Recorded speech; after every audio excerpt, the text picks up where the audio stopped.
for the local for Oregon Public Broadcasting station. I teach. I would say that 2/3 of my work is teaching, urban sketching, teaching visual journalism, both through art schools, universities, giving my own workshops, and taking folks to beautiful locations all around the world. I'll show you some of the ones that are coming up, but we are heading to Mexico in December and then France and Portugal. And I also do a lot of kind of projects that I think Gina was saying reportage projects. So some of them are travel reportage, and that's telling sort of the story of the place and describing what's happening, kind of focusing on a cultural expression. I'll show you some examples of that. And also do sort of kind of journalistic drawing style applications. So for example, I documented the wildfire aftermath in my state. I did a lot of projects. I did a big project around the US-Mexico border, kind of showing how two cities on both sides of the border live with a wall in between them. I did a lot of, well, let me show you because it's it's good to hear it all, and to see it is even better. So I'm going to share now, and hopefully it works. So I'll start with just kind of a hey sketchbook.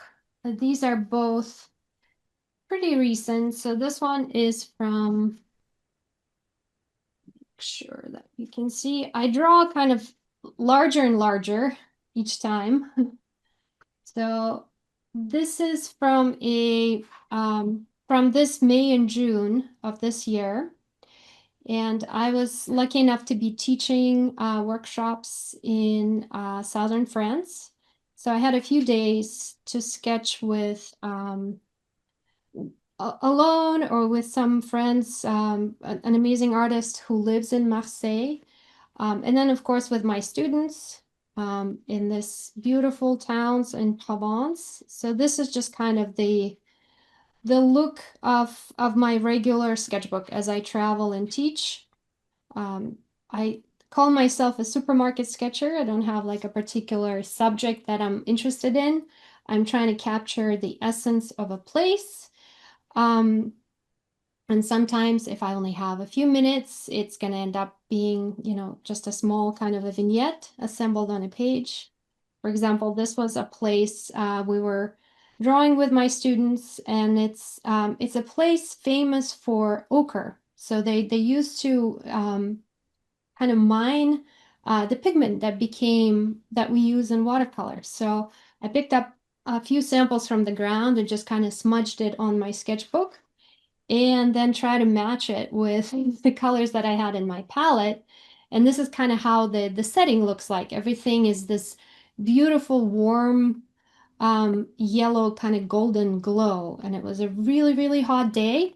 It's a fairly touristy place, so you have to keep moving through the place. So, I had like maybe 20 minutes to do this, another 20 minutes to do this, as we're waiting and kind of loading on our little bus to take us away, So, little bite-size sketches. These are all the students.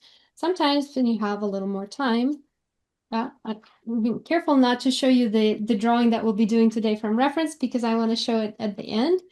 But I love to kind of capture the busyness of the place. So for example, this is right at the exit from the train station. I happened to arrive and my check-in wasn't for a few hours. So I was sitting there and I just noticed how monumental this staircase is. So it's just like going outside of the train station, noticing people kind of going down and up the stairs, dragging their suitcases. Um, looking different directions, kind of checking their watches. Some were curious to see what I was doing. And then you have the city kind of in the background of all of that action. So some experiments with gouache. I'm still kind of very, very new to it. A typical street scene in Marseille. Um, this was a protest that just happened to, every time I say protest, of course, I have to cancel all my plans and start and sketch it because that's kind of the subject matter that really attracts me. Um, and some more kind of quiet scenes or market scenes. I'll show you one more kind of a summer sketchbook. So this was later, still the same summer, very different scenery. This is in Montreal now, another French-speaking place. I wonder why I always go there. Always trying to work on my this was a fun one. So this was on Madeline Island. I was teaching with my colleagues Oliver and Nina. I don't know if you know them. And then Eduardo Bajek from Brazil. So we were teaching a workshop on Madeline Island for the Madeline Island School of Art. And this was at the end, so the workshops ended, and we were just kind of had a few hours to decompress. We went to swim in the beautiful Lake Superior. It was very refreshing. And as I climbed out onto this rocks, this is a state park. I noticed there was a wedding going on. So of course I grabbed my sketchbook and I was trying to be somewhat discreet and dripping water from the lake onto my sketchbook and kind of capture, very quickly what was going on. And I was always try to show the place where is something taking place and pick out the features that are very characteristic of the place and the colors that are very characteristic of the place. And once the setting is there, what is happening? Like what is the key moment?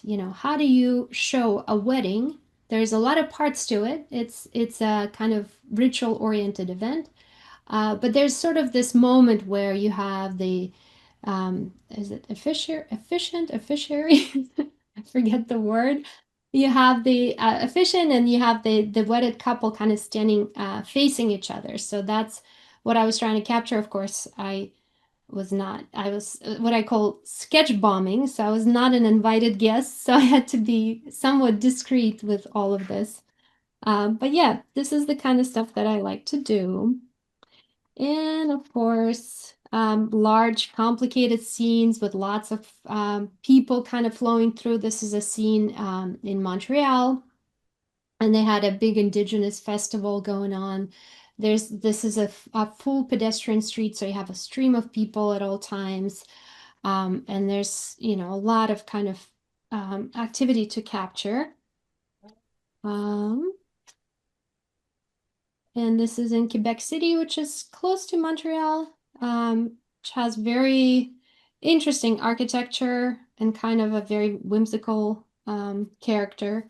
I love this scene because this is an outdoor swimming pool that's made in a harbor, and it's something I've never seen before. And that's usually when I get my sketchbook out as well. If it's like, wow, this is such a cool idea. It's a harbor.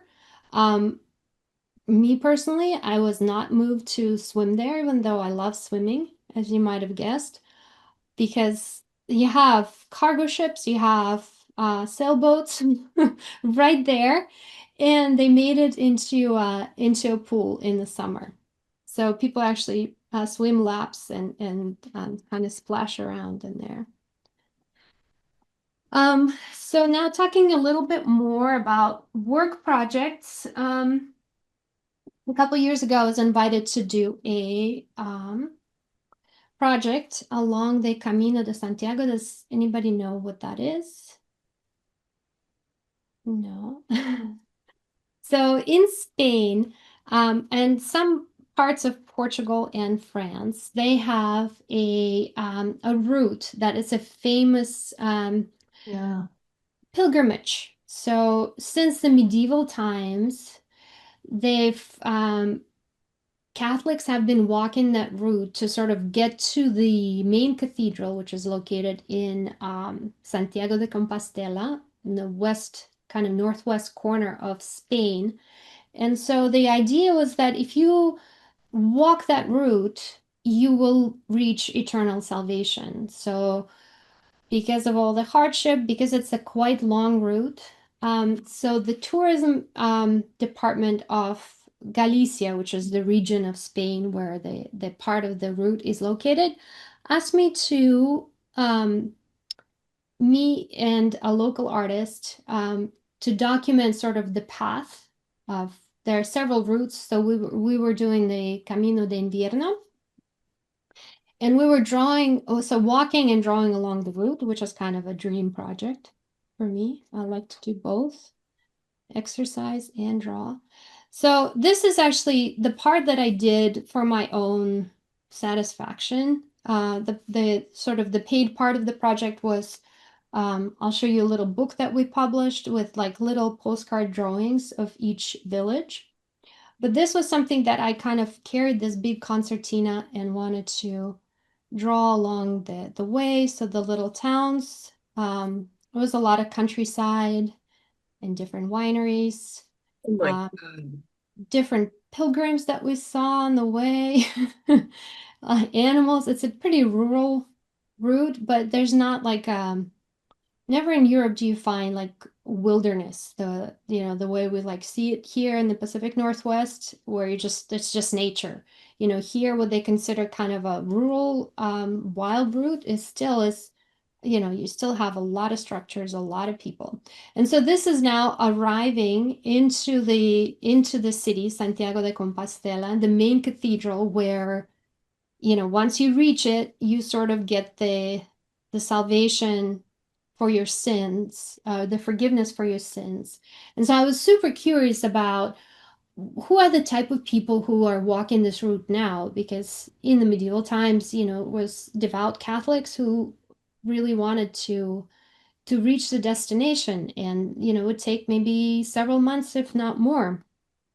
Um, and so these days, of course, it's a highly touristy activity. So people, when they get to this cathedral, they this is what the modern pilgrims look like. They take off their shoes and their boots and they kind of rest and rebandage their blisters. I saw this guy and I was like, oh, finally, a devout Catholic. He's on his knees praying toward the cathedral, only to notice that he is actually holding a phone and taking a photo. So very disappointed in the modern pilgrims, but that's just the way our life is. And of course, they have this fantastic market. It's on by the sea, so there's tons of really interesting fish and sea creatures I've never seen before, along with the interesting creatures who sell them. So this was the kind of my personal concertina along the project, and the little book that they published looks like this. So this is all the drawings that we did with the writing. And that's kind of what makes reportage different from urban sketching, is that you draw with the purpose of telling a story, of showing something, right? You're not just making a drawing for the aesthetical purposes. I mean, it does help to make it look pretty, always does. But you're also kind of documenting your journey and um, looking at things from a journalistic perspective. All right. If you have any questions, I would love this to be the most interactive that it can be. Well, I Uh, do. yes. So I'm trying to figure out like the sketchbook that you did there. I'm pointing to it, but of course, like it's weird. But the sketchbook that you did there to the left, where it's the folded one. What type of paper is that? This is a sketchbook that I got as from sponsors at one of the urban sketching symposiums. So it's Mm-hmm. by a company called Seabright. The paper is not perfect. It's not great. But they did this kind of a double situation so that the back side. Oh. So I liked it because it was still kind of manageable for drawing on location. It took watercolor okay, not the best. Um, but yeah, Seabright is the company. I prefer these guys, very easy to make yourself. You don't even need to kind of bind them. Right. So you can Right. get away with just having nice paper that you like and folding it like an accordion. Right. All right, so this is that project. I also the year before, actually, this was still, the pandemic was still kind of going on, and I got asked to do a project that is very similar to the one I did in the Camino de Santiago, but this one was in Portugal, and it was also a group of artists, and we were all working on different parts of Portugal, which is not a giant country, so you can really document it well in drawings. So I did a section that was like the least touristy. Here I am in the very beginning. It's called Porto North. So these are the artists, and we were working with another artist and also a really famous playwright in Portugal. So he was writing, I was drawing, and this resulted in this really beautiful kind of book of drawings and writings about a place. That is just one region of Portugal. Also very rural, very remote, but very pretty. Uh, some other books. So this is something that Gabi Campanario published with his new publishing company. It's called Sketcher Press. And this is a project that I did in New York. I happened to be there the week that it reopened after the pandemic, and the city was just sort of coming to life. And I was there filming a course on visual journalism, and I had some time to kind of explore and see that very exciting moment when people were um, finally allowed to kind of venture outside and gather in public spaces and go to bars and go to jazz clubs and do the things that make New York, New York. So this is the result of that. Um, Two sketchbooks I filled, and we put it all in a book of different chapters and different kind of areas of the life of the city. And this one I self-published more recently, and it's about the musicians. So I'm also a musician. I like to play Argentine tango.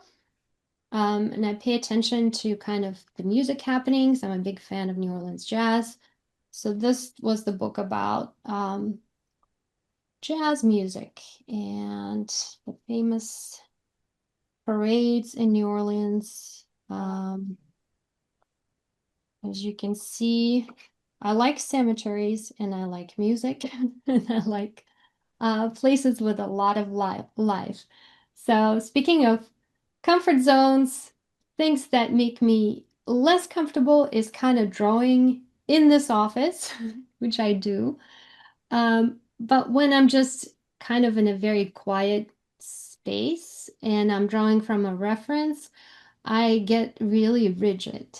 And um, sometimes it's hard to kind of make the drawing feel alive when you draw from a reference. And the reason I love urban sketching is because when I'm there in the world, kind of feeling the pulse of what's happening around me, that's when I can draw kind of intuitively without thinking about things like composition and perspective and proportions.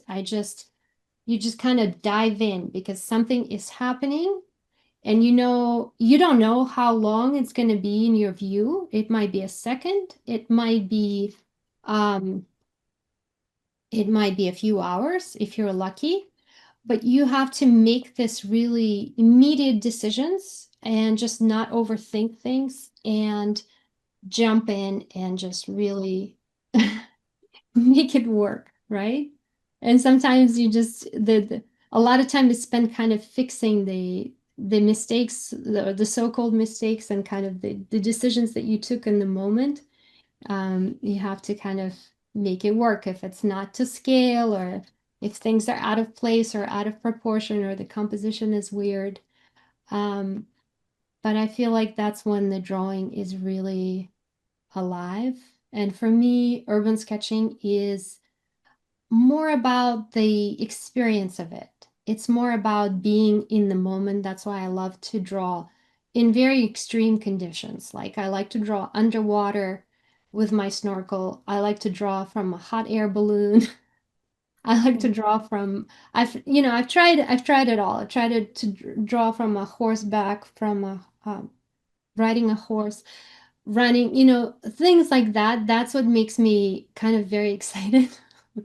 It's like, oh, I've never done that before, or I've never seen that before. That is my comfort zone.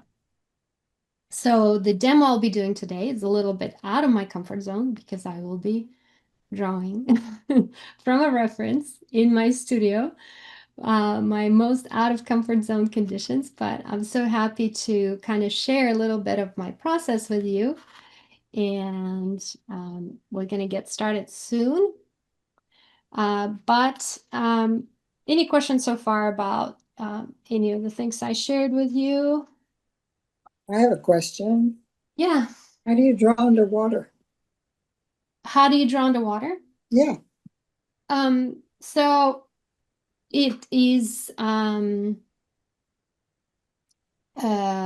matter of being having the right equipment. For me, it's just a snorkel. I don't like to do what is it called? The tank thing and the scuba diving. Scuba diving. I'm not that involved. So it's a matter of kind of stabilizing yourself underwater, having your tools within reach, and the tools need to be very simple. So you need to use paper that is either stone paper or synthetic paper, so it doesn't disintegrate underwater. And interestingly enough, just a normal pencil. So if you have pencils that are not watercolor, black pencils, sometimes I use the oil, just a black pencil will work. There's some special pens that they make that also work, but I think pencil is the way to go. Can I ask a question? Of course.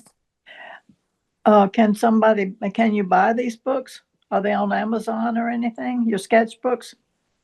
Yes, so I am unfortunately, let's see. This one you can still buy, the New York one, either through me or through my website. I'll show you my website in a second, or Gabi, New York Reawakens. This one is out of stock, unfortunately, the New Orleans one. And these guys are only available, I think they're both published in Europe. So I think you have to buy them from European publishers that publish them. But let me share with you real quick my website. How did you start doing what you do? I mean, it is amazing how you travel and you use your art and it's fabulous. It's wonderful. And I can see wherever you go, you probably develop more of your art all the time because you draw all the time. And I like how you use color. It seems like there's a lot of emotion in how you're using color. So I'm really interested in how did you get started on that? So, I've been kind of a lifelong doodler. By that, I mean I've always kind of drew on the margins of my notebooks. I've collected a lot of different degrees that have nothing to do with art whatsoever. I've never actually been trained formally as an artist. But I've always liked to kind of learn new things. So I collected all these different master's degrees. And I would always sketch in my classes and my lectures, sometimes in bars. And then well, it was a 2011, I think. I saw at my local the art school that is here, Pacific Northwest College of Art, that's in Portland. I saw first ever urban sketching symposium. And I was like, what is urban sketching? I've never heard that before. I like urban and I like sketching. So it might be, and it's in Portland. How convenient. I had a very small kid at the time, so I couldn't really travel at the time too far. But since it was right there and very convenient, I showed up and I saw a bunch of artists who were constantly drawing. So there was a presentation going on, like Gabi was on stage speaking, and everybody in the audience, everybody on stage, everybody in the radius of that perimeter of that building was drawing in a sketchbook. And I was like, oh my gosh, these are my people.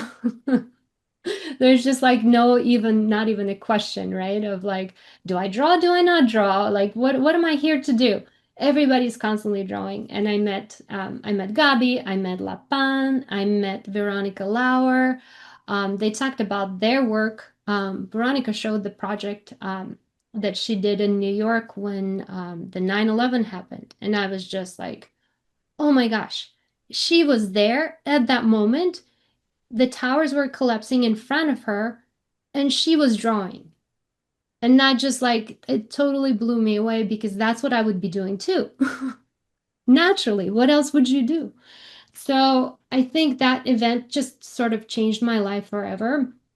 And I started, not that I wasn't drawing before that, I just realized, oh, there's a community of people who do that. You know, we've had an urban sketching symposium every year since then. I served eventually for 4 years as the education director for Urban Sketchers. So I was in charge of kind of programming we've established the Reportage grant, which you guys should check out if you're interested in this kind of storytelling way of drawing. So we award a small amount of money for people if they have a cool idea of a project to kind of bring to life through drawing. So very proud of that. We also, just as I became the education director, the pandemic started. So we started doing a weekly show called USK Talks on Instagram Live and YouTube. I think your chapter started around the same time. So it was kind of the time where we were like, had all this creative energy and we couldn't go outside, we couldn't be together. So there was a lot of interesting things I think happening that kind of propelled a lot of propelled the movement even to newer heights when I thought it was like, oh my gosh, how do you do urban sketching at times of like the pandemic? So that's a little bit of my story. I've been teaching a lot kind of all over the world, and I usually teach at urban sketching symposiums. I was just in Poznan was it last month? No, it was in August. And yeah, that was a great time. It was actually the workshop I gave there was on reportage. So it was about, how do you tell a story of how something is made? So we were showing the process of making a famous croissant that is from that city that has like a big history and special cultural heritage designation to it. So it was a lot of fun. It was pretty intense because it was a lot of people and a lot of times, you're drawing in a small bakery and you're being pushed around and but I had amazing students who were they just put up with everything. The pigeons were attacking us, the rain, wind, everything was happening all at once, and yet we persevered. Okay, so I want to show you a little bit. Let's see. Make I don't have a sure. question, but I was just going to say, can anybody else imagine how much you would love Porch Fest? Have you heard about that? No, do tell. So she would love it, right? Oh God, you would love Porch What's a Fest. porch fest? It's super unique. Yeah, it's like all these vintage homes host musicians, and you walk up and down the blocks, and there's people and food and vendors, and you go and there's jazz over here, there's techno over here, there's some person spinning a DJ on the second floor of a building from the 1800s. It's absolutely fascinating. And you want to talk about people and activity and busyness and music, and it's such a cool event. I don't even know if I'm giving it The justice por with the and description. the porches are where the bands are. Yeah. Oh, and People. they're private homes. Yes, and so all the streets are closed off, so everyone brings their chair and you sit wherever, and they have a big program so you can go listen to what music you're interested in, and they have all kinds of music, everything. It's fun. It's so much fun. Amazing. Amazing. Yep. Well, I want to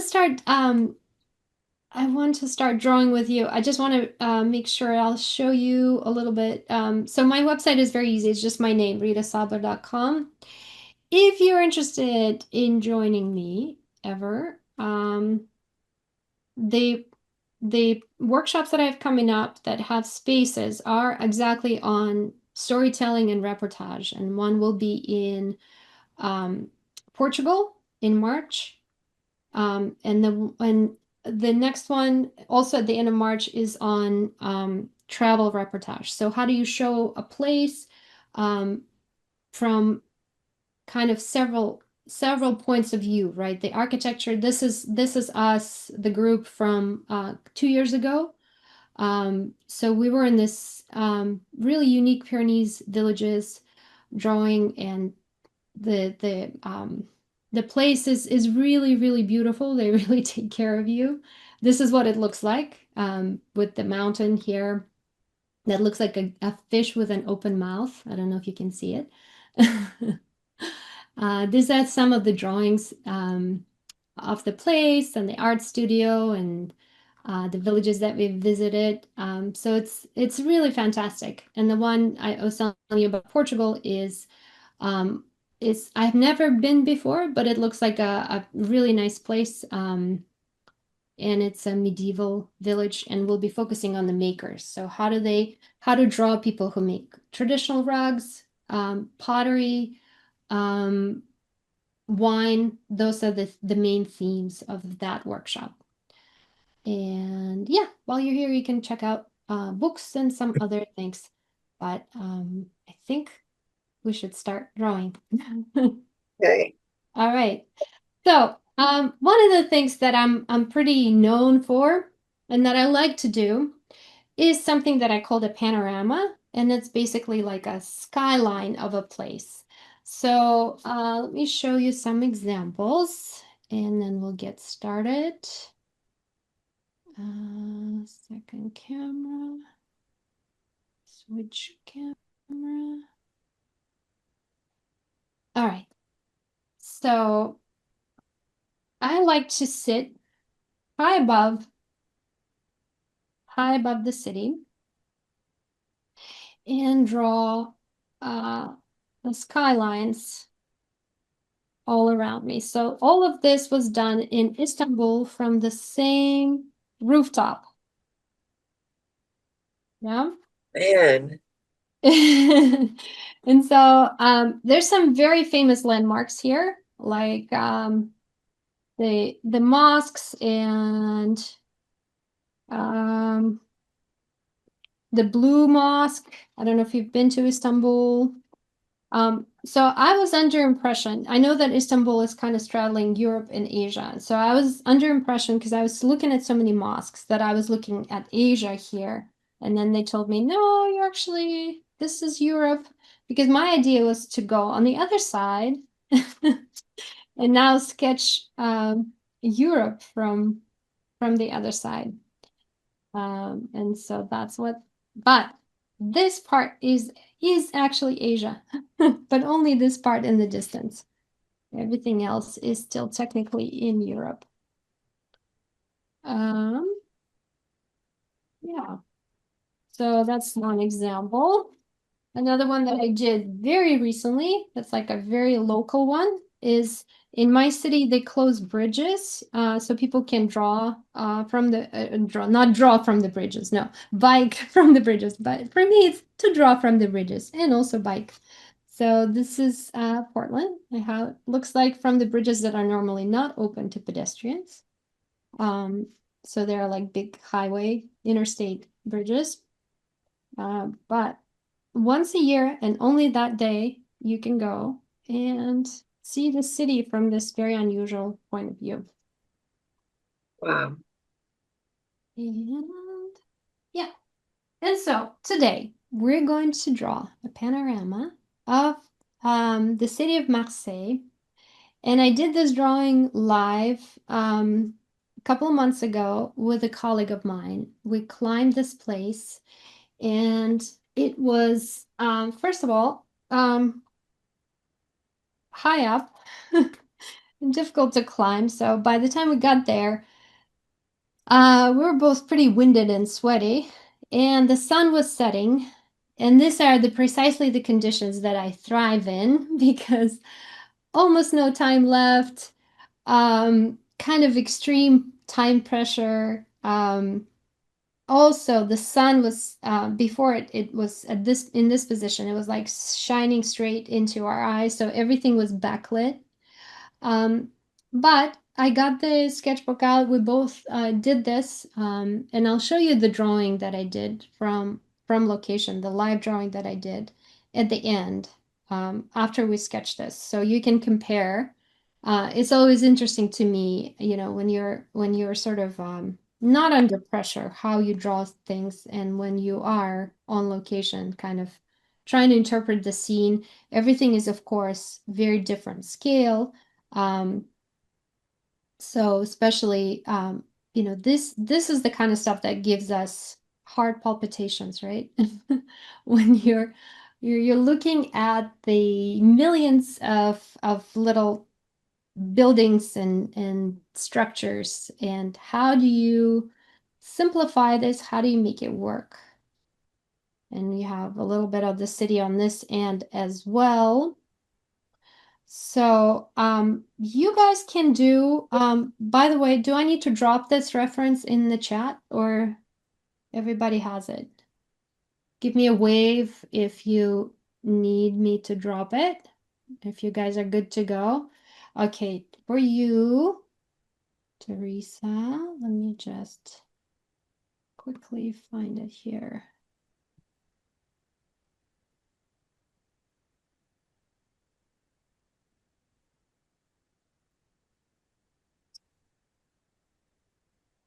Okay. It should be there momentarily. So you can sort of do you, and if it seems like it's too daunting to do the whole thing, focus on maybe a part of it. Maybe you want to do the basilica. This is, by the way, is called Basilica de Notre-Dame de la Garde. Notre-Dame de la Garde. So Our Lady, the Watcher. A lot of Catholic references today, since we're traveling virtually through Spain and France. Okay, so I'm just raising my table here. Right as we were opening Zoom, I smudged a dirty napkin on my nice paper. So there's a smudge here, disregarded. It's not intentional, but we make it work.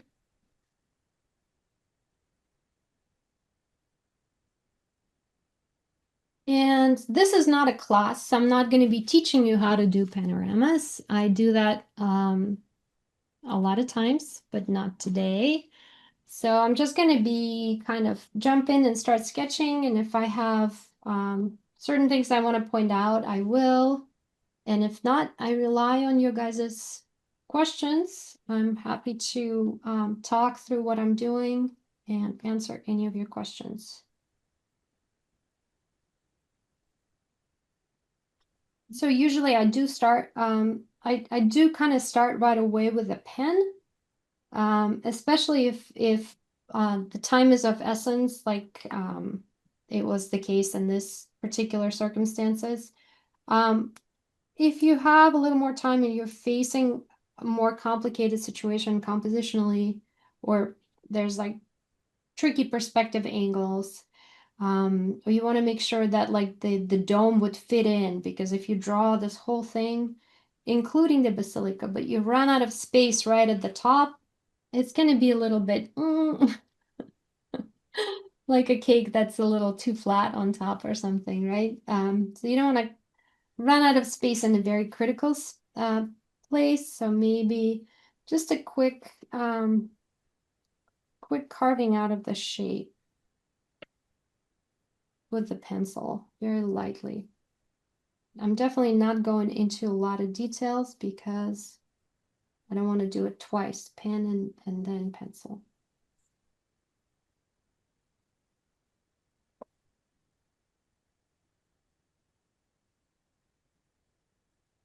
And so another critical thing here is that you have a horizon line, the line that kind of goes on both sides of this hillside. So you want to make sure that it's in a consistent place, right? So that's the line that I would pull through and make sure that it's all the way through.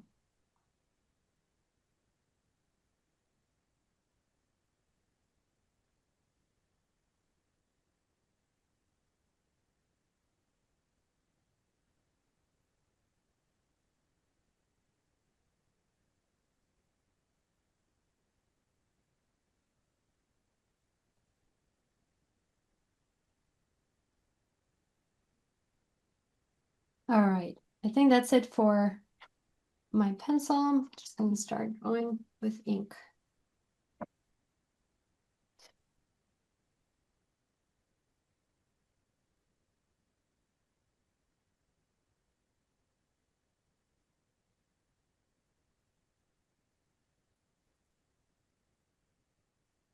And this pen doesn't seem to be working.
Okay, Basilica is almost in. Maybe it's time to relax.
I'm giving a lot of ink texture to the trees, just because it's the darkest area of the whole composition, and it's also the busiest texture-wise. So if it was solid, maybe I would do just in wash. But since it's so busy with different textures, different pieces sticking out, texturizing it with ink, even though it takes longer to show values.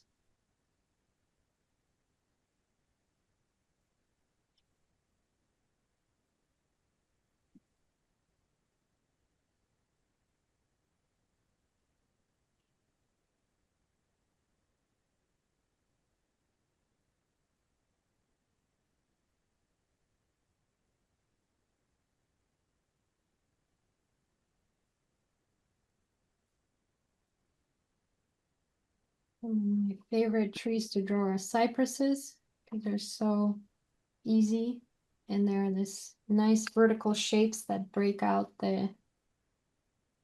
from the plane.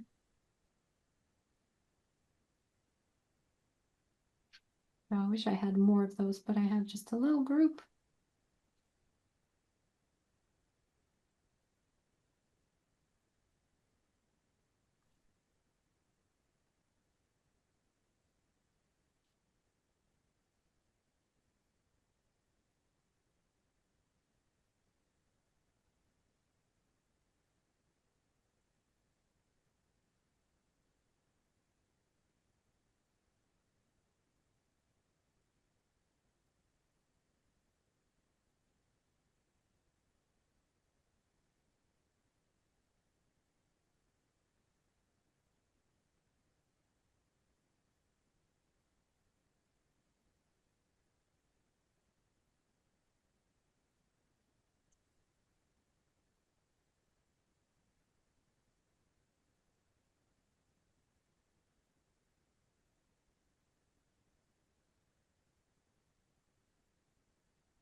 How are we doing? Good. Oh, thanks for confirming I'm not alone in a dream.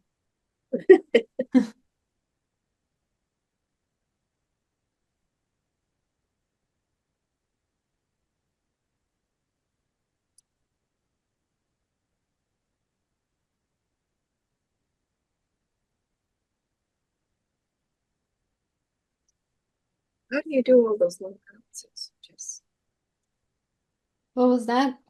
I don't see how you can do all the little houses.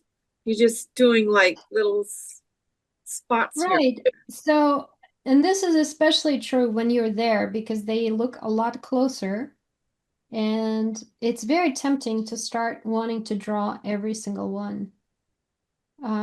But actually what you're seeing is mostly textures. Um, Sometimes if you're a little bit closer, not from this high up, you can see certain landmarks. And so I take more care with those. If there's like a famous building that's recognizable, so Mhm. I would try to get its shape.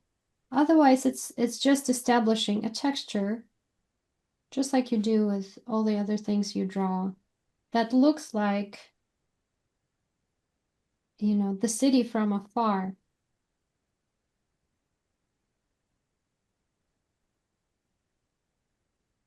Interesting. And there's a lot of and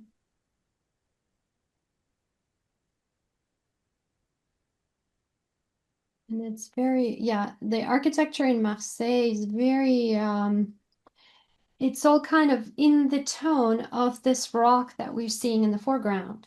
And that's the thing that you find in old cities is that the geological rocks that you see in the mountainside is what you see in the architecture as well, the same color and tint and material and texture. So you can, when you draw this overlap of architecture and natural world, you can really show that in a very in a moving way.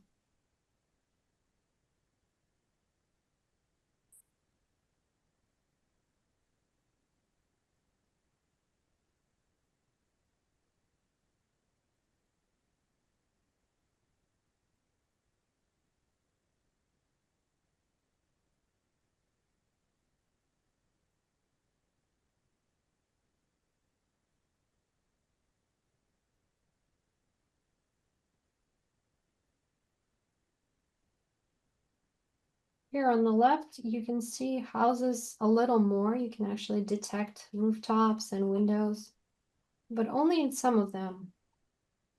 So don't get bogged down in the idea that you have to draw a house. That is probably the main piece of advice I have for you if you want to draw skyline panoramas.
So when we were up there, at first, before the sunset, there were a lot of dog walkers. So in my on location sketch, you'll see dogs and dog walkers. And then by the time we were finishing up almost in the dark, it was mostly just romantic couples kissing. So when you draw from life, you can kind of show that time lapse of characters that come and go into your view.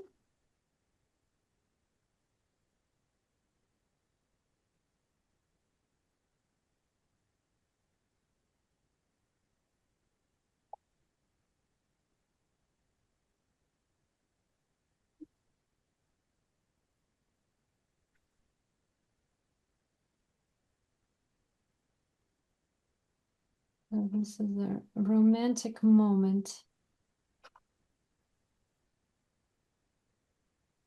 And also, this is kind of a big touristy landmark, but not from this angle. We climbed from the back, so most of the activity, restaurants and tourists are on the other side of this church. That's also the beauty of exploring a place with a local person, is that they take you to the back alleys.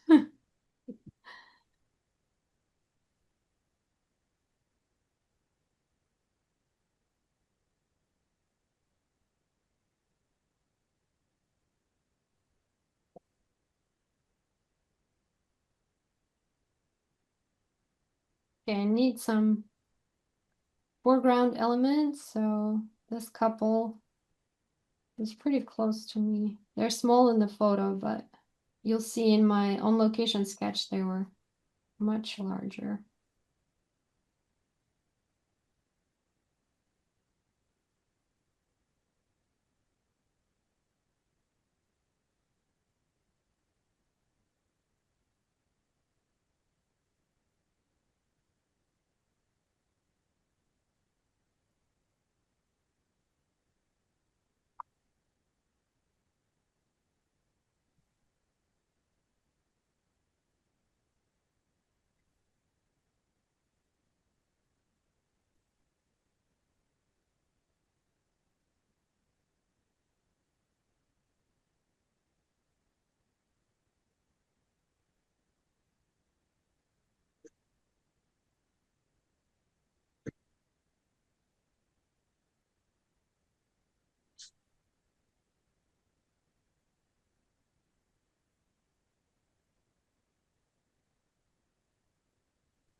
So again, I'm trying to simulate this feeling of not knowing how much time I'm gonna have with this couple. So sketching them as if they're gonna move at any point very quickly and kind of just enough information to say, oh, there's a romantic couple. All right, so we're gonna do a little wash.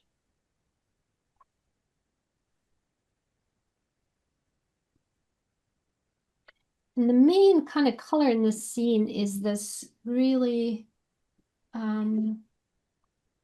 nice warm stone that you see it in the basilica, because it was probably built from the stone. You see it in the rocks, in the rock itself, and you see it in the city. And because of the time of the day, you also kind of see it in the sky. So buff titanium is a good choice for that. And I'm just gonna draw up a little more, a slight hint of other colors into it. Let's see, I'm gonna strategize. I should start with, I'm actually gonna start with the greenery, just because it's in the middle, and while it's drying, I can work in other areas. So I'm gonna mix in the interest of time, use the out of the box green. So something like sap green is the foundation. and it's pretty dark, so I'm gonna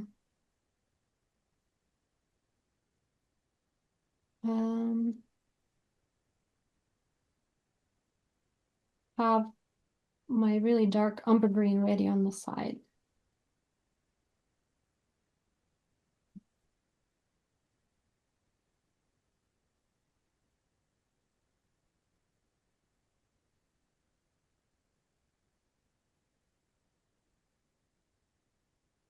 And a little bit of brown green, because there's this really nice yellow highlights on the tops.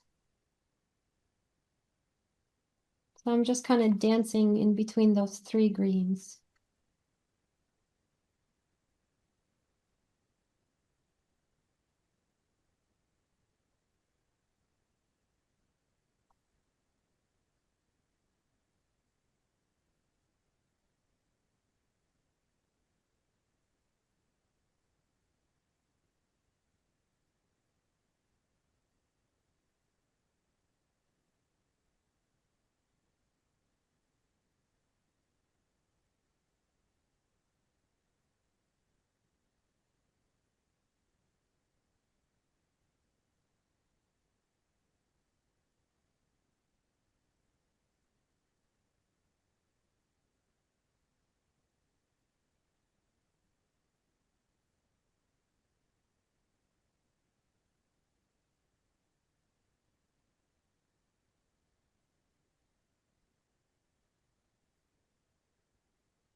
Okay, and I'm gonna get my finer brush for the pieces that are sticking out.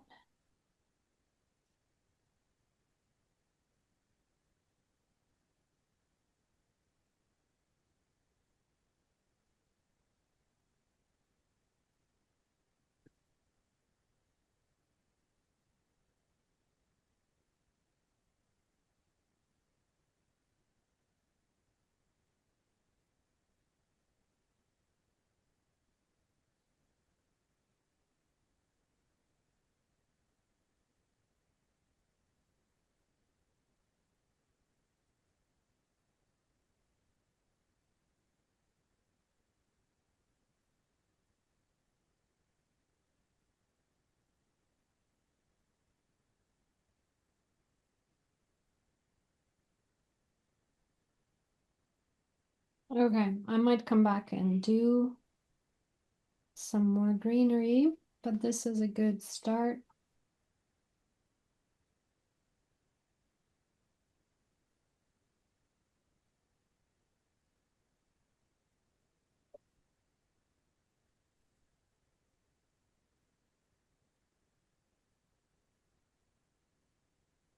And I have some green in the water and green on the brush, but that's good because the rest of the surfaces are really light and they're gonna catch that green and reflect it.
How are we doing? Pretty good. Are you leaving white space so that your green doesn't like bleed into your Yeah, premium? it's yeah. Do that? I think it's almost dry, but not super dry. Starting to get a little humid here, so have to be a little careful. But I'll give it a couple more minutes and then I'll come back.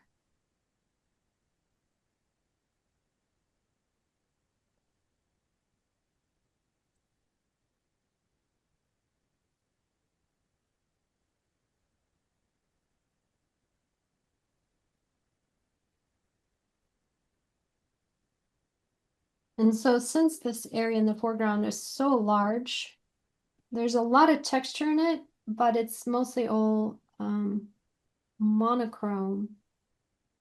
So to make it work with watercolor, I'm going to introduce a few tints into my buff titanium.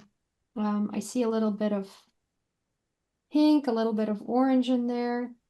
So as long as it's applied into a wet surface, it should be okay. It will mix organically, which is what I want.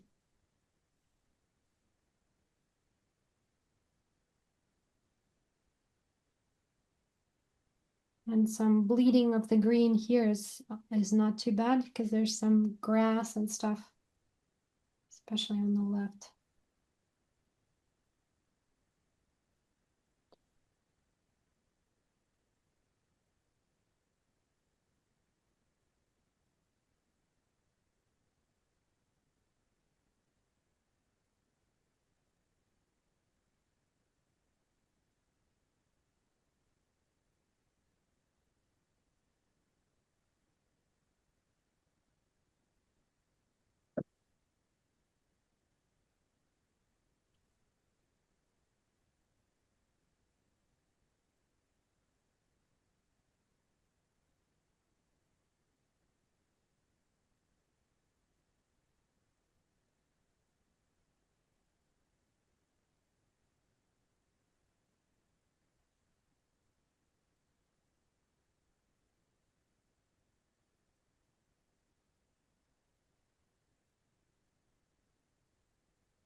There's a lot of surface to cover.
This is turning out to be a very quiet demo. I was watching Jim Richards' session with you guys, and it was a party compared to this. He's so funny though. It's really hard not to. He's really hilarious. Note to self, gotta work on No, entertainment no, skill. I'm putting my questions in the comments so you can answer them when you're ready. Oh, if you don't mind, just go ahead because I'm gonna be looking down to be able to finish this. Do you mind reading them out so that I can? Sure. I'm just curious, what is the paper weight you're working on? Because it doesn't look like it's 140-pound watercolor paper, but it's performing really well.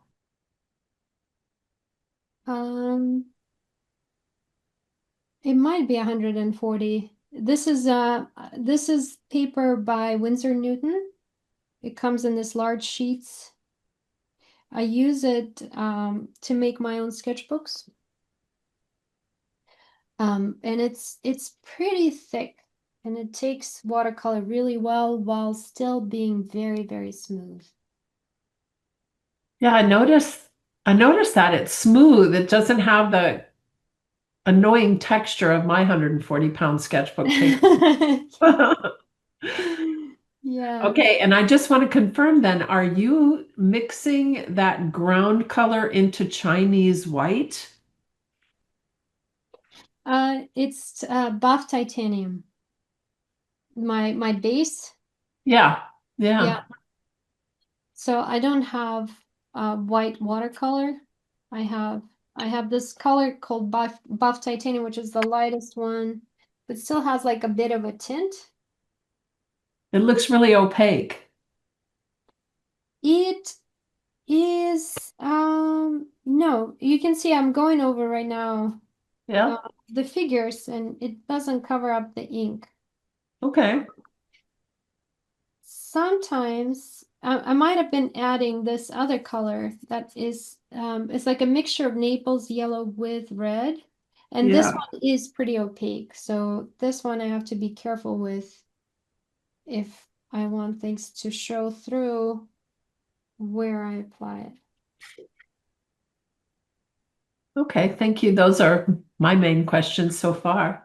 Just loving this, Rita. It's wonderful. Oh, thank you for your questions. So, the sky has a lot of drama too. But well, let's see how.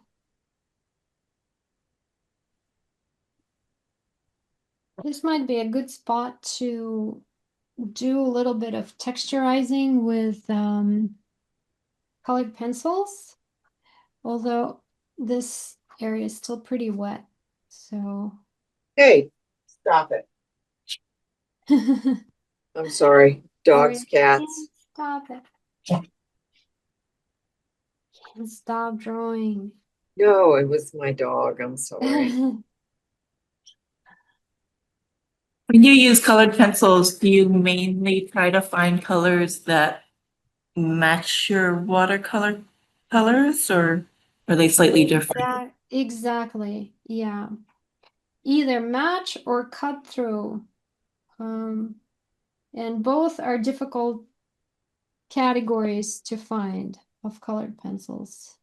Because sometimes you just need like a pop of color on top of your wash, and going with watercolor on top of watercolor with a different color is usually a frustrating exercise. So sometimes colored pencil does the job if you're trying to cut through.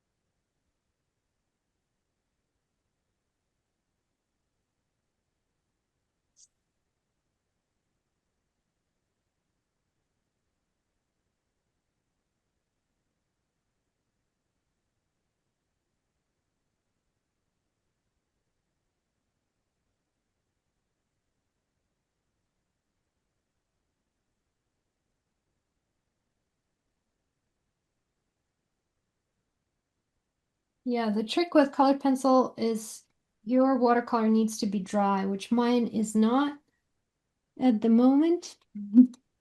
So there's not much I can do on that front. But I'm trying to add this kind of texture of the rock. That was, by the way, very uncomfortable to sit on for a long time.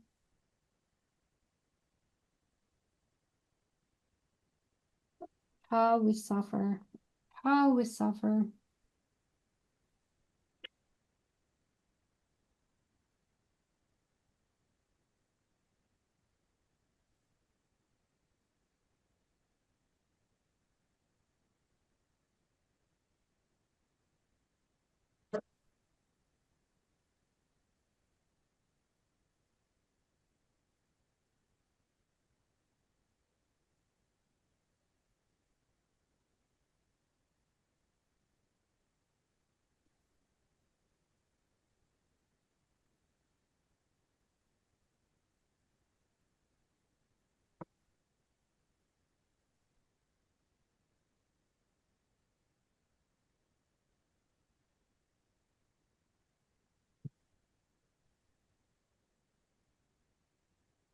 I'm getting impatient, waiting for my watercolor to dry.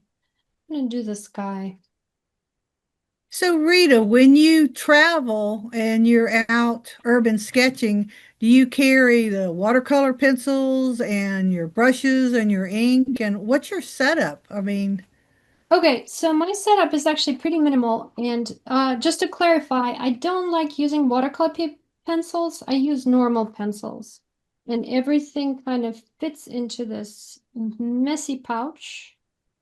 So wow. this is my pouch. And usually on location, I work with the water brushes, Yeah. unless I'm going to be there for a while. So it's not a huge setup. This is it. Oh, wow. Yeah. A lot of times if I'm in a very crowded, like sketching a protest or a festival, I have to be standing on my feet. I can't even sit down. So then I have to like really minimize it to a few items. So you just hold your little tiny sketchbook in your hand when you're doing it? You don't have a little board or anything you put it on? I hold my giant sketchbook. Oh, okay. I hold my giant sketchbook. This is actually, I did this on my feet from a boat. Wow. So I hold it like this, and I put my watercolors here, and Oh, so it serves as a table. It's oh, good to okay. have like a big forearm muscles. That's why I work out so that I can draw. Rita, what was the gray pen that you were using to draw with originally? This one, Yes. so this is like a direct descendant of Faber-Castell Pitt artist pen, the classic one. And this is their new line, that's called Echo Pigment. So they're virtually the same. Supposedly this one dries faster, but it's really not noticeable.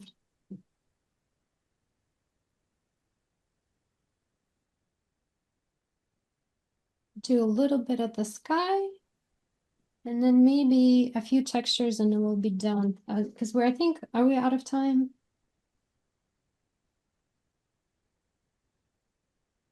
Also, do want to show you the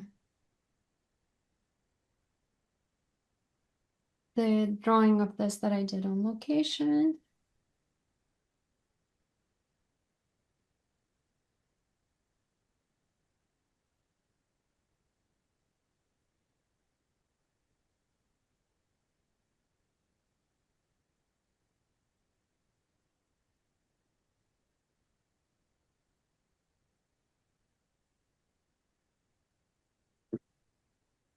I'm not gonna get into super complicated sunset colors.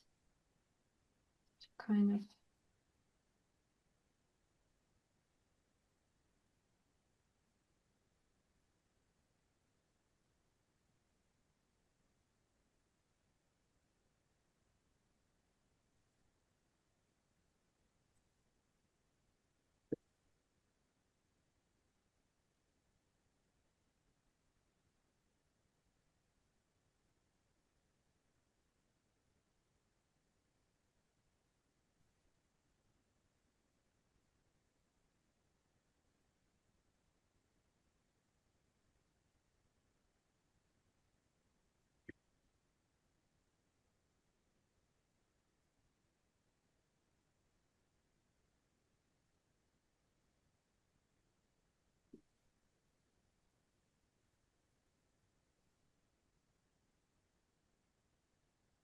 Trying to find a pencil that cuts through on wet paper still.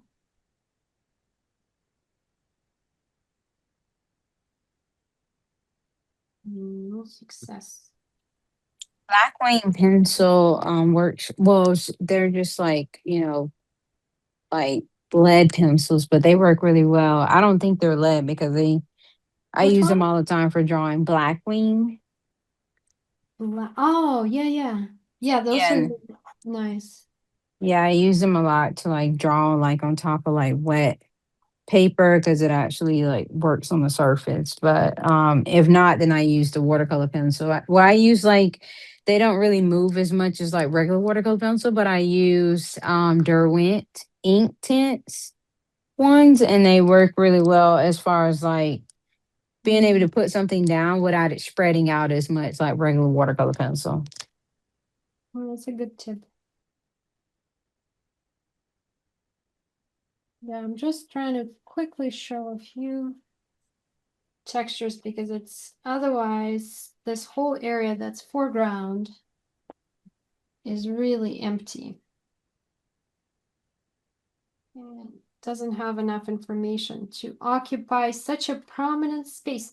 That's why when you're there, there's this lady walking a dog at sunset. She's your friend.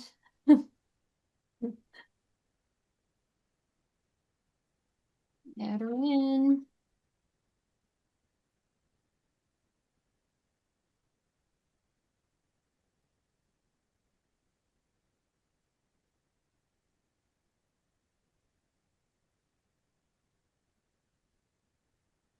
Well, you guys want to see compare this to the original on location sketch Yeah.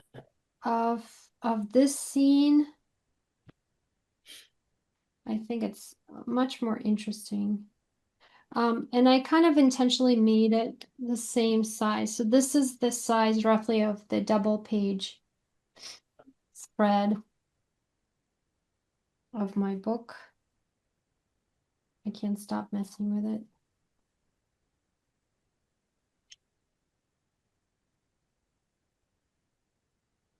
Still needs some more values. All right, we're gonna unbox. Ta-da! There's not a lot of edge in this panorama, but still feels good. Pull it down, even though still could use another half an hour, I think. All right, so on location.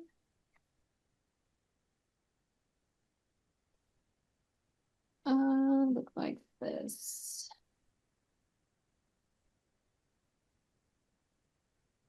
Let's see. Raise this up.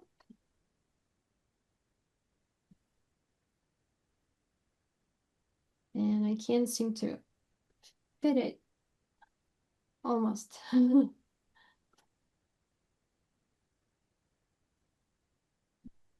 What do you think? Which one do you like? Wow, what a difference. Yeah. Right?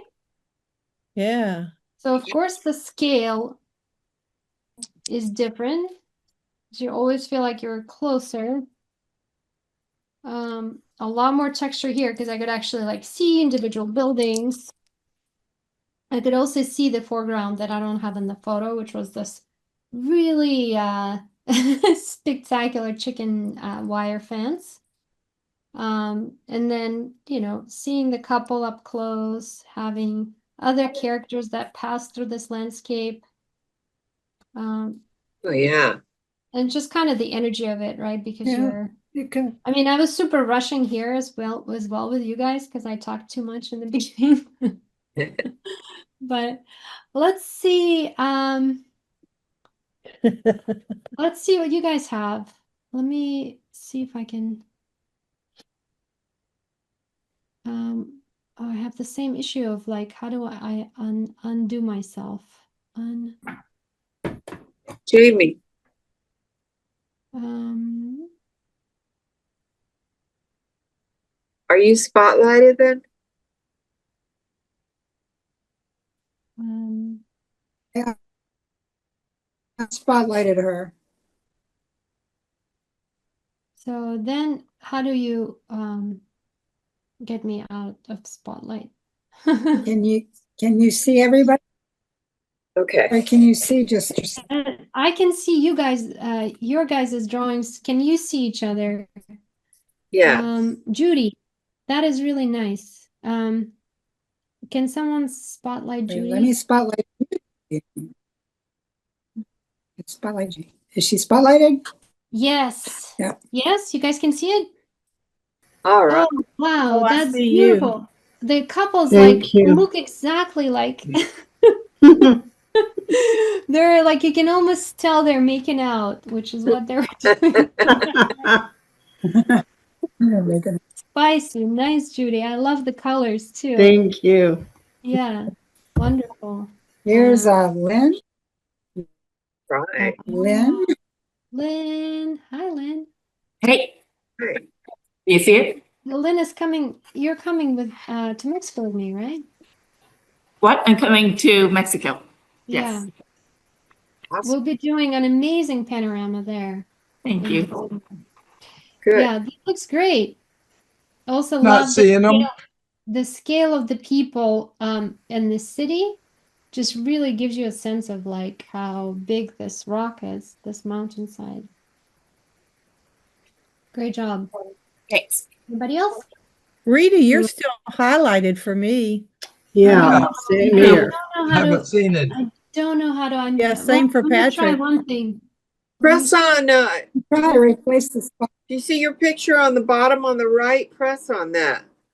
On whoever's spotlighted, press the bottom right picture. Can you guys see Teresa now? Yes. Only just little tiny, the Rita's Oh, still the big I don't know how spotlight. to, I mean, I Press on her picture that's little. yeah, I did that. And then I made her, I spotlighted her, but apparently it doesn't work. No, I'm telling, You're telling Teresa to do it? no, I'm No. telling Phyllis. Yeah? Phyllis, Oh, okay, press I'll on- try.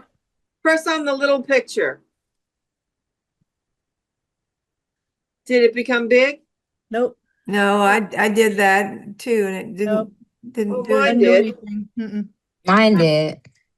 Mine did when I pressed on it. Okay, Try the let's see other that one. again. Hold it up a little bit more. That's Oh, beautiful, Teresa. so neat. What if I change my view? Yeah.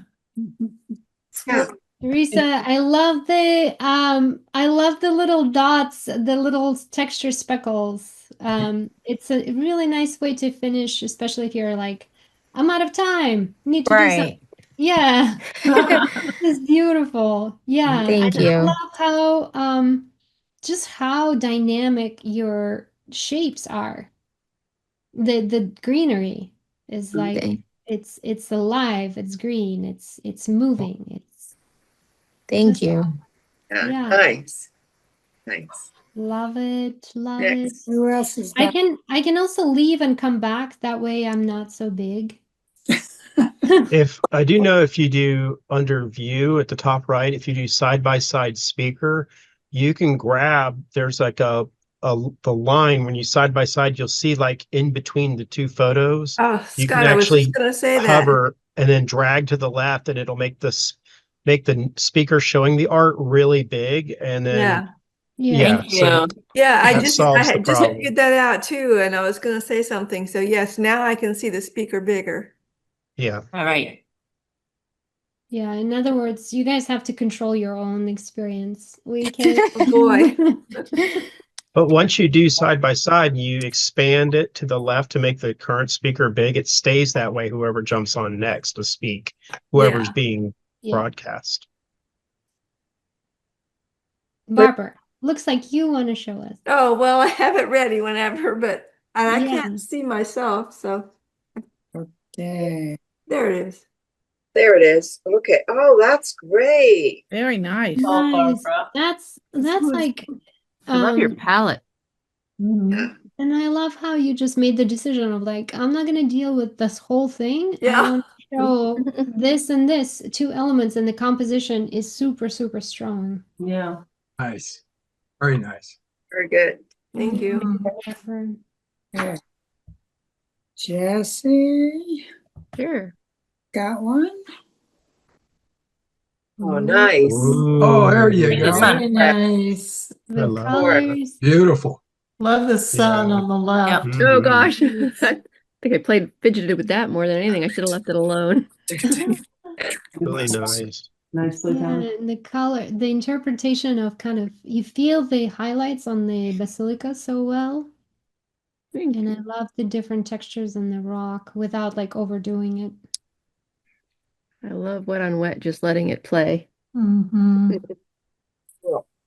Yeah, and the Thank choices you. for the sky are fantastic. Anybody else? Who else has one? You have one? Lisa. Ooh, Oh, yeah. Oh, nice. yeah. Yeah, very Yeah, the nice. Oh, I vegetation. like it. I love your sense of scale. Yeah. I wanted to make the basilica big. You Sure. chose the right size paper too. It looks good. I know you're Nice, right. You had Lisa. that perfect panorama pad ready to go. Right. Yeah. I was struggling to find paper. Jamie, we need to see yours. Okay. Oh, Oh, love yeah. that. Okay. Yeah. I I got love one couple that. in there.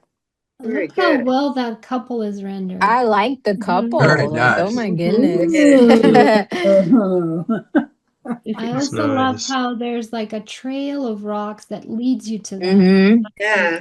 From compositional standpoint, that's, you guys Really It's are good all stuff. pros. Who else wants? How All about right, Jacksonville Patrick did chapter. something, didn't you, Patrick? Anybody else? Oh, here's mine. There's Patrick. Where's Patrick? Where's Patrick's? Patrick. Oh, come I on, was behind you. Patrick. Yeah. It looks so No, good. nice. Wow. Look at the sky. Yeah. That's Zoom nice. sketching and the caption. I love the caption. Zoom Such different sketching. style. Yeah. Really. And the gradient on that rock, that works really well too. Just kind Yeah. of getting lighter toward the bottom, so it's not quite so heavy. Right. That's nice. Really nicely done. Who Do you else? have yours? Pardon? Gina. Yes, here's mine. Do you want Gina? Uh, Here. there. Oh, Ooh, nice. I love Lovely. that. Oh, yeah. Here I go. Really nice. I love the effect of atmospheric perspective. So having the city so softly in the background, different lines and yay, Gina. It's really pretty. Yeah. It does. Scott, where's yours? I have it right here. Oh, Oh, Oh, yeah. geez, Scott. love That's the double beautiful. sides. Wow, yeah. Look at that. Very nice. Oh. Very good. Very good. Now, don't be shy. Who else? I'll put mine up. Let's see. Come on, Bronwyn. Oh, yeah. Oh, wait a minute. Looks at this leaning tower of Pisa is. Oh, I Oh, love yeah. that. Nice. Ooh, I forgot about the TV tower. Oh my gosh. I did too. I didn't even see it till the I very love end. I was that. like, there's a tower there. It's I usually never miss a good vertical like that. That's what I loved Did you about have one? Did you looking have at your one? stuff, all your artifacts. Yeah. Marianne? Yep, I have this. I did a different view. Oh, yeah. I like it. Nice. And so yeah, like Mhm. shifting the composition and just doing the right side, that creates more drama because then you have, you know, Yeah. It's a good That's idea. nice. have that high Thank point, you. high point Right. that's not central. Like it. I have a question though. I haven't been doing this for a long time, and I've just kind of grabbed my pens and I used a Sharpie. And if you can see, the line of the Sharpie, of course, is permanent under your watercolor. So I obviously need to know if I'm going to use a watercolor highlight, what kind of a pen is better than using a permanent marker. Oh, wait, I like the excuse me, so boldness of that. it doesn't, you're looking for a thinner pen, or are you looking for something? No, one that won't bleed? make a solid line, one that will blend a little bit with the watercolor. Because, I mean, I was too strong in my initial drawing and I drew a horizon line that I was hoping to be able to soften it with watercolor. And of course, I can't because it's permanent and the watercolor is just, it's not opaque on top. So So you I need just, water-soluble ink. yeah, water-soluble ink. So does anyone have a suggestion for a pen I could pick up to do this better? Jessica should have The one I use is way too soluble, but a really good one that bleeds a little bit and softens up is a Pilot. And let me see if I can put my hands on it. I'll have to post it. I don't have one in front of me. You're true, but the Pilot does. Yeah. It does. Pilot does. Any Y'all know which one I'm talking about. Yeah. It's Okay, like I'm gonna it's make like a a note. Thank yeah. you. Got one. This one, right? This is it. Let me see it, Jamie. What does it say, Jamie? It says Precise Varsity. Oh, that one Pilot too. Varsity. It's Okay. the Precises. The Precise has a couple different This ones. says Pilot Varsity. It's a fountain pen that's disposable, and it's got water-soluble ink in it. Oh, okay. And you can get them for $2 at Office Depot. Awesome. Thank I have you. one that's the Pilot that's called Precise Grip. Is that what did you just say? It just says Pilot Varsity. Oh, this one says Pilot Precise Grip. Yeah, as long as it's like a ballpoint where the ink kind of runs out, it'll bleed. So, and Pilot pens usually have like where it will bleed automatically because the type of ink it is not going to, it sits on top of the surface, so it takes longer to dry and to absorb into the surface. So it's great. I just played with this one. I didn't draw with this one. I drew with a fountain pen that ran all over the place, which is why my colors look the way they did. But this one, I just tested it and it just sort of bled a little bit. Yeah. Right. Yeah. There's a Uniball Vision you can get as well. That one bleeds pretty well, and that one's a cheap fountain or cheap store pen. Are you getting Uniball Vision? Does not bleed at all. Oh, well, then one I have, I might wet it fast. That might be why I see it bleed. That's why, because it's not water. Yeah. All right, We'll do a group shot. Don't listen to me then. There's a few people out there that haven't shown their work. I want to show mine. Okay, let's. Okay. Who's that? It's Idalise. Idalise. Oh, I love the color. Let's see hers. Oh, yeah. Oh, wow. I would recognize that anywhere. Yeah. No kidding. That's beautiful. That is so cool. Oh, that's nice. I love the combination of pink and kind of this green, turquoise green. Yeah. Beautiful. Yeah. Turquoise. Very nice. Everything. You like turquoise? Yeah. Ray is going to show us his. Oh. He's got the right shape paper too. Yeah. Oh, wow. There's a lot of detail there. I know it looks beauty. very complicated and really cool. Wow. Really good, Ray. That's, Nice. That's C White. I think that might be the same paper that you mentioned earlier. Is it? Yeah. So much fun. Some of their paper is better than others, but because I have the small concertina that I did of the Istanbul, it's also by C White, and the paper is a little bit thicker. and nicer for watercolor.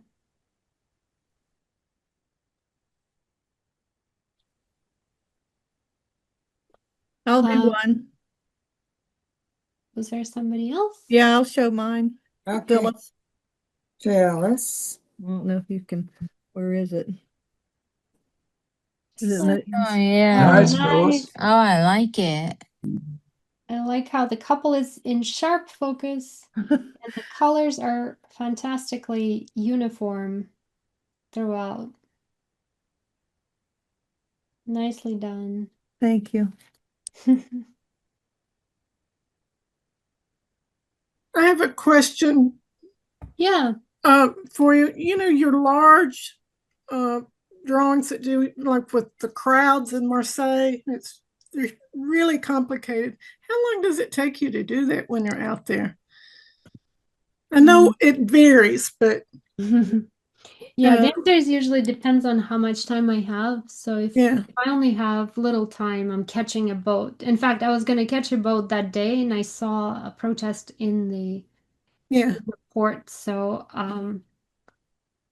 usually, you know, for a large size, my normal format, it's about 2 hours, maybe 2.5. Sometimes I would, you know, add a few more values later on.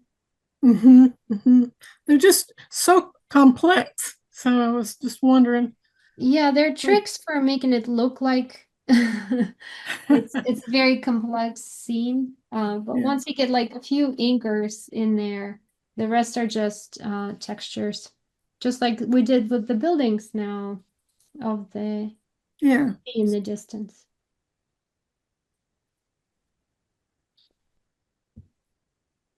Well, they're really nice. Anybody else want to show their work? May Lou. Okay. Let me show mine, but I don't have color with me. So, and I have never do Ooh, watercolor. I do love just pencil though. Yeah. Super cool. Lovely drawing. Oh, thank you. Thank you. Yeah, like that. So, but thank you so much. I learned a lot. Watercolor is really wonderful. My pleasure. Anybody else? That would be no. Okay. Okay. Oh, there she goes. Fourth time. Oh, 2 more. Wait, Teresa. Oh, all of them for the picture. Is that there? Okay. Yeah, we can do that. Okay, well, let's That's do beautiful. Oh, that's cool. Yikes. That's nice. Are we doing one of all of us? Okay, let's do one of all of us. Everybody put your picture up and I'll see if I can make a magic happen. Yeah, take a photo. Oh, Your group photo. hold on, I can't see myself. I've got I it can't see only, myself either, but so I can't tell if mine's in there. oh, it's not. Put it It's up. not. Bring it up, Jesse. Put it I up will. where your face is. Cover I'm up your trying face. Hold on. Okay. There we go. Everybody, 1, 2, 3. Oh, there we go. Got it. Good job. It was good, Rita. Thank you. Being a host job is so hard. Thank you so much. You're just amazing. Just amazing. You are.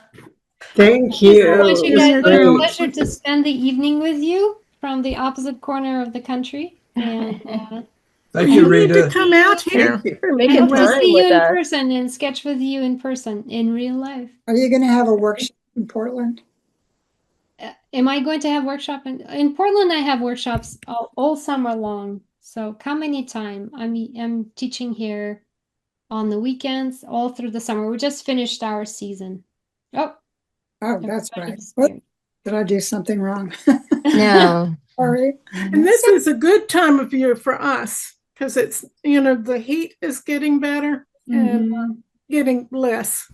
And the weather, it rains less as the winter goes. So you need to come here. Let us know if you decide you'd like to come. It's only Porch Fest 2026. You got to check it out. Oh yeah, that's right. I'm curious about that now. So Yeah. sketches. I'm super, super curious. Yeah. But yeah, join me. Another workshop I have happening is in Santa Fe. I forgot to mention it because it's not yet on the website, but it has been confirmed. So if you want to sketch the Route 66 Centennial with me in April, come by. Southwest. That would be a lot of fun. Oh, it So would be. Lisa just told me her iPad died. She called me. Oh, Her iPad died. We missed her.